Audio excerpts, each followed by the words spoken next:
Hello, welcome back, my Royal Rogues. My name is Jesus Enrique Rosas. I'm the Royal Rogue. And before we begin, I want to give you a huge thank you because all the Highlander Rogue and the Much Love and Bliss merch is already sold out. And all of you, my Rogues, who supported my channel, getting yours will be receiving my thank you video in the following days. But let's dive in some really interesting facts about the Berlin game fiasco. Tries Britannia, oh dear, the Sun translated more of the original Dutch version of Endgame and found it was far more poisonous and embellished than the English version. Plastipoodle Omid is screwed. And take a look at this. The Sun has translated significant excerpts of the now recalled Dutch version, and we can reveal that the changes from the English edition go much further than just naming the two royals. A number of quotes appear attributed to sources close to the sausages, but they have been changed or omitted from the English book. I just want to make it absolutely clear that I have no proof but no doubts either that these two were the ones who purposefully sent this manuscript to the Dutch editor, knowing that at some point it was going to explode with the two royal racist names. Very cheap strategy for both of their brands, but you know that they only did it for the blip of fame. And here are key differences. One section of the English version, which discusses the trip to Balmoral, reads Harry was informed that William had already secured a flight with his uncles, Andrew and Edward, and Edward's wife, Sophie, but he couldn't get in touch with anyone about joining that flight. It was upsetting to witness, said a source close to the sausages. Harry was completely by himself on this. But the Dutch version continues, it was heartless to deny him the chance to go to Scotland to say goodbye to his grandmother, says a source close to the sausages. This was not the time to be petty. And further, in the English version, during the discussions about the day the Queen died, a family source is quoted as saying, William ignored him. He clearly didn't want to see his brother. But in the Dutch edition, it says, William purposely ignored him. He didn't want to see his brother and didn't want to help. He was and is still angry because Harry revealed private issues. He thinks that is unforgivable. And I'm sure more differences will be popping up in the following days. The interns at the Sun must be working around the clock. And the Scott Barbican's book is already dropping and dropping fast. Sabira alone, I have never seen a book that came out less than a week ago go from the top 20 so quickly to the top 100. The amount of lies in this book and Scobie attack on Catherine has really done him no faves. I would not be surprised by Christmas time if this book is in the garbage bins. It has been torn to shreds by multiple media outlets. Its future fate has been sealed. Maybe someone should start asking Scooby if he's okay. He seems to be in hiding. What I would like to know is how it's possible that headlines like this keep popping up.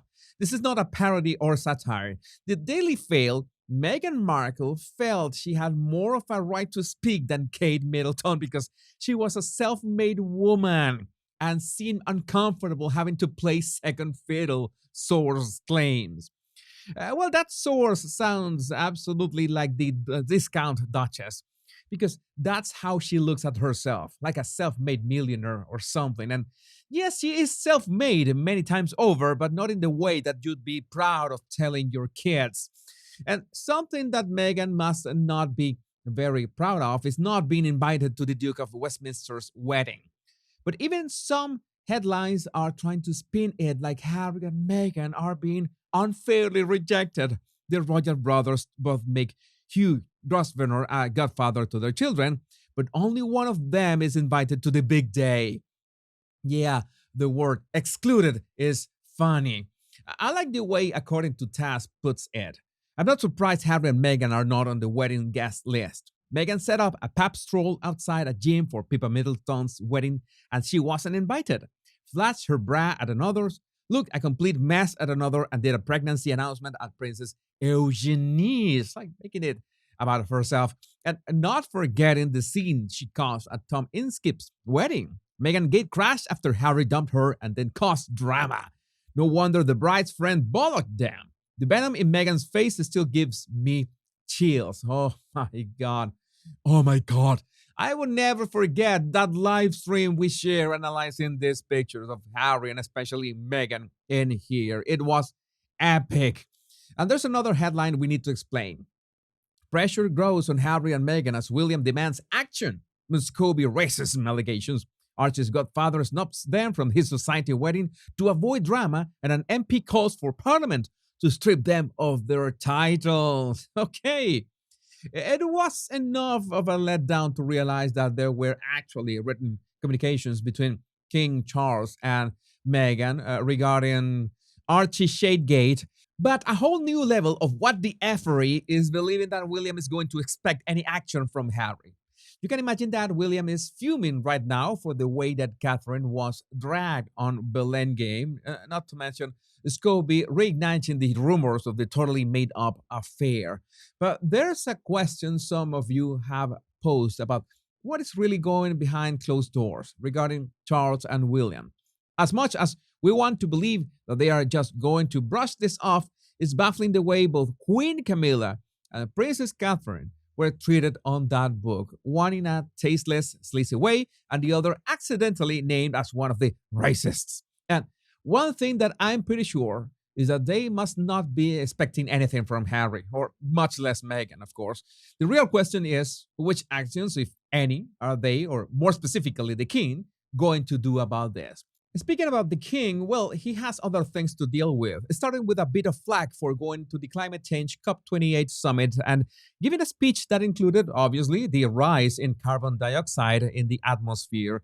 You know that I usually support King Charles, but tell me that isn't it a bit ironic that thousands of people took private jets to talk about climate change in Dubai, no less? No, it's not a good look.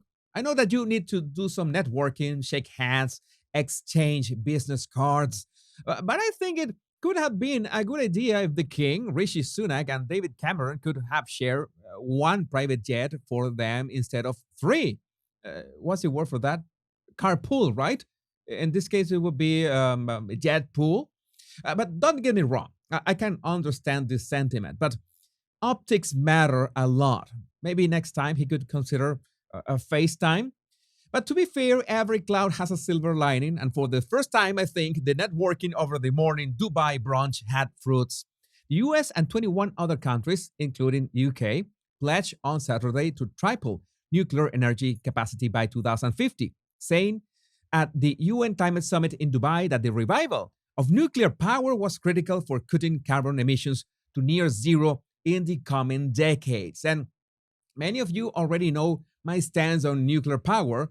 The current technology is sound and it's hands down the safest and cleanest form of energy. Maybe not the most profitable, but without a doubt, a step in the right direction. So maybe the Dubai brunch was worth it. But either way, I would love to know what you think about this in the comments. My Royal Rogues, my name is Jesus Enrique Rosas. I'm the Royal Rogue, and remember the two most important words: much love and bliss.